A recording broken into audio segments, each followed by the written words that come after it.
Всем привет! Сейчас начало мая 2020 года, и это необычное время. Весь мир охвачен пандемией коронавируса.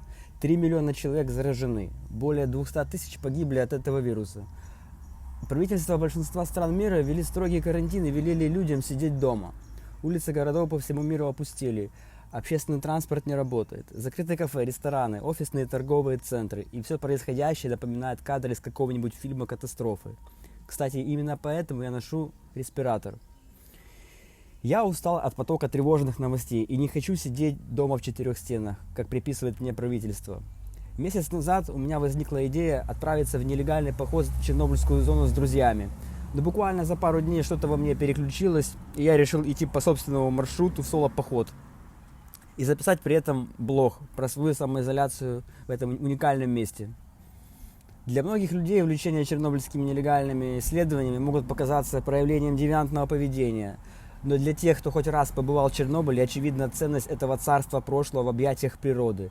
Мы, сталкеры, с упоением исследуем каждый уголок зоны и фиксируем то, как она необратимо изменяется. Мы пытаемся сохранить остатки советской цивилизации хотя бы в фотографиях и видеохронике. Но в этот раз, когда я находился в Чернобыльской зоне, я попал в эпицентр огненной катастрофы, которая постигла многострадальную Чернобыльскую землю. И это полностью поменяло основную идею моего блога о социальной изоляции в Чернобыле. Буквально по пятам за мной шел великий пожар и уничтожал места, которые я посещал в этом походе. Когда смотришь на огненную стихию и чувствуешь на своей шкуре ее жаркое дыхание, то понимаешь иллюзорность определения, что человек хозяин природы. В такие моменты понимаешь, как хрупок наш мир, и что от возмездия природы никуда не убежать человеку. Я хотел скрыться от коронавируса, но не предполагал встретиться лицом к лицу с огненной стеной. В результате лесных пожаров 10-километровая зона ЧС выгорела на большей части территории. Около 15 сел и других исторически ценных локаций были полностью или частично уничтожены. Села Лилев, Копачи, Ловница, Кривая гора, база отдыха Изумрудный, железнодорожная станция Янов, пионер-лагерь Сказочный, Толстый лес, поселок Лесной в Рыжем лесу, ЗРК Волхов. В целом около 30% туристических локаций сгорело. Лесные пожары выжгли территорию площадью не менее 60 тысяч гектаров, что сопоставимо с площадью Киева. А леса Чернобыльской зоны будут восстанавливаться десятки лет. Пострадал уникальный животный и растительный мир Полесья. Мы можем сколько угодно повторять философские умозаключения, что 2020 год – это год обнуления, но боль потерь не становится слаще. Я также хотела бы сказать пару слов в защиту сталкера, ведь под шумок администрация и некоторые депутаты пытаются переложить всю ответственность на нас и сделать виновными в этой трагедии. Я исследую Чернобыльскую зону с 2011 года, и это мое место силы, где я отдыхаю от шума большого города, перезаряжаюсь, чтобы с новыми силами жить среди людей. Это большая роскошь иметь такое место, поэтому я ценю и дорожу Чернобыльской зоной. Сталкеры никогда бы не стали делать поджоги, ведь они возвращаются в зону снова и снова. У каждого из нас свои любимые тропы и места отдыха, которые мы оберегаем. Так зачем же нам поджигать свой второй дом?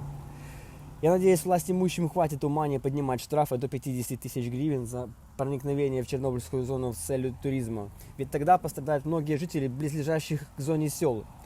Многие люди из этих сел выживают во многом благодаря сбору даров природы из леса.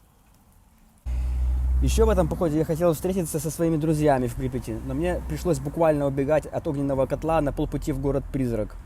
Тем не менее, в этих трудных условиях я встретил других сталкеров, которые так же, как и я, спасались от огня. Я встретил самосела, которому благодарен за гостеприимство. Он очень помог нам и показал короткие тропы, которыми лучше было уходить из горящего села. Я пытался максимально фиксировать происходящее на камеру. Все, что вы увидите, это уникальные документальные кадры Чернобыльской зоны, какой она была до и во время пожара. Сейчас вообще непонятно, что более важно – пандемия коронавируса или лесной пожар в Чернобыле, потому что лично для меня то, что случилось в зоне, перекрыло все, что связано с коронавирусом. Кстати, символично, что я стою сейчас в этом респираторе. Он имеет двойной смысл. Во-первых, дает мне законное право пребывать в общественных местах, а во-вторых, респиратор спас меня в Чернобыле, и именно такой тип респиратора использовали ликвидаторы последствий аварии на ЧС в 1986 году. Всем спасибо за просмотр. В следующем видео вы сможете увидеть первый день моего похода и погрузиться в его атмосферу. Ставьте лайк, подписывайтесь на канал.